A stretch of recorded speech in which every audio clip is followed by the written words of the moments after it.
మీ పేరు? కృష్ణవేణి ఎం కృష్ణవేణి. పిఠాపురమా మీది? అవునమ్మా. ఈరోజు మొదటిసారిగా ఆవిర్భావ సభ పిఠాపురంలో పెట్టారు పవన్ కళ్యాణ్ గారు.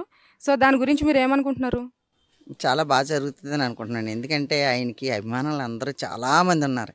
ఎక్కడెక్కడ లేని సుట్టేపులు 57 పల్లెటూరులో ఉన్నాయండి పిఠాపురంకి ఎమ్మెల్యే గారికి.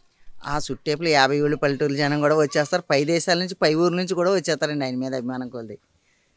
ఆయన చూడడానికైతే ఆయనతో మాట్లాడడానికైతే ఏదన్నా కలిసి ఆయన ముఖం చూసని వెళ్దాం అనుకున్న వాళ్ళు వస్తారండి.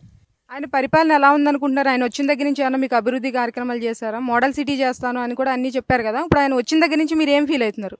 ఒక్కోటి చేసుకుంటూ వస్తున్నారమ్మా. అభివృద్ధి అంటే దేశం రాష్ట్రం అప్పుల పాల్లో ఉంది కాబట్టి కొంచెం చేసుకుంటూ వస్తున్నారు. కొంతవరకు ముందు మెయిన్ జనం తిరగబరపడం రోడ్లు మాత్రం బాగు చేశారండి. మెయిన్ కావాల్సిన షాపింగ్ అని అడ్డానికి జనం ఒక ఆటోలు ఏమైనా వెళ్ళడానికి కూడా రోడ్లు బాగా బాగు చేశారు.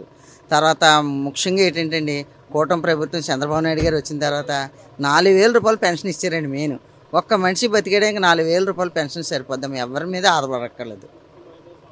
అలాగే ఇక్కడ వంగా గీత గారు ఇంతకు ముందు చేశారు కదా, ఆమె ఎలా పరిపాలన చేశారు?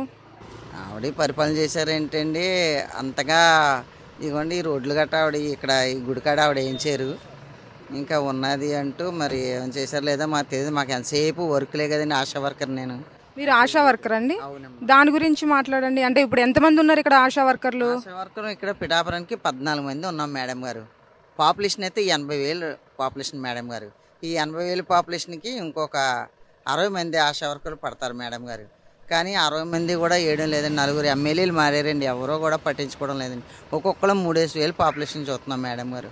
చాలా బాధ వచ్చేస్తుంది. తర్వాత మమ్మల్ని సచివాలయం ఏఎన్ఎంలకి అప్పచెప్పేశారండి. వాళ్ళ వల్ల కొంచెం మాకు ఒత్తిడిగా ఉంటుంది. ఆన్లైన్ వర్కులు కూడా ఎక్కువ ఇచ్చేసారు మేడం గారు, చేయలేకపోతున్నాం. ఆ ఏళ్ళ 2 కేసులు తెస్తే చాలు మాకు, ఆపరేషన్ కేసులు డెలివరీ కేసులు అన్నారు. ఈ ఏళ్ళ మొత్తం ఆన్లైన్ వర్క్ ఇచ్చారండి. మాకు ఇచ్చేది 10,000 జీతం అండి. అయినా చంద్రబాబు నాయుడు గారు 7,500 ఇచ్చేవారండి. ఇదైనా మాకు సెంట్రల్ గవర్నమెంట్ కొద్దిగా సీఎం గారు సగం పిఎం గారు సగం ఎత్తారండి. 10,000 జీతం అయినా మాకు. ప్రభుత్వం ఇంకేమైనా సక్సెస్ చేయాల్సిన అంశాలు ఏమైనా ఉన్నాయంటారా? కూటమి ప్రభుత్వం ముందు టార్గెట్ ఏంటంటే మనకు ఒక రాష్ట్రం అమరావతి కావాలి మేడం గారు. మనం చెప్పుకోవడానికి ఒక అమరావతి ఉండాలండి. దాని మీద ఫోకస్ ఎక్కువ పెట్టారు మేడం గారు. ఎందుకంటే హైదరాబాద్లో మన వాళ్ళందరూ కూడా సాఫ్ట్వేర్ ఇంజనీర్లు అందరూ వెళ్ళిపోయారండి. ఇక్కడ నుంచి చుట్టూ పల్లెటూరులు చదువుకున్న వాళ్ళందరూ కూడా హైదరాబాద్ వెళ్ళిపోయారండి. ఈ ఏళ్ళ హైదరాబాద్ నుంచి మనల్ని తవ్వేసినట్టు తగిలేసారండి. ఎందుకో తెలిసి అక్కడ ఆస్తులు కొనేసుకుని, ఇల్లు కొనేసుకుని, క్వార్టర్స్లు సంపాదించుకున్నారు. కానీ అక్కడ నుంచి ఆ రాష్ట్రం విడిపోయిన తర్వాత ఇక్కడ పంపించేశారు. పాపం ఏం చేస్తారని ₹1,00,000 జీతం తెచ్చుకునే వాళ్ళు 25,000 రూపాయలకి ఇళ్లలో ఉండి ఆ సాఫ్ట్వేర్ ఇంజనీర్ చేసుకుంటూ అదే బతకలేక బతుకుతున్నారు. అదే మనకు రాష్ట్రం వచ్చింది అనుకోండి, చెప్పుకోవడానికి మనకే గౌరవం ఉంటుంది అమరావతి అని. ఈ చదువుకున్న స్టూడెంట్స్ ఉద్యోగస్తులు అందరూ కూడా రేపు పొద్దున్నే మన అమరావతిలో ఫ్యాక్టరీలు ఇటువే ఫ్యాక్టరీలు కట్టుకుంటే ఎవరి కాళ్ళు పట్టుకోక్కర్లేదండి. అక్కడే మనం ఉద్యోగాలు చేసుకుని ఉండొచ్చు అనమాట అండి. ఒకళ్ళ చేతి కింద బతకవలసిన పని ఉండదండి. ఆ కాన్సెప్ట్ మీద ఉన్నారండి చంద్రబాబు నాయుడు గారు అయితే, పవన్ కళ్యాణ్ గారు అయితే. ముందు ఈ చుట్టేపులు పల్లెటూరులు కూడా బోల్డ్ అని పొలాలు ఉన్నాయండి. నీరు కూడా ఇబ్బంది పడుతుంది 2 పంటలు రావడానికి కూడా. అందుకని పోలవరం కూడా పూర్తి చేద్దామని అనుకుంటున్నారండి.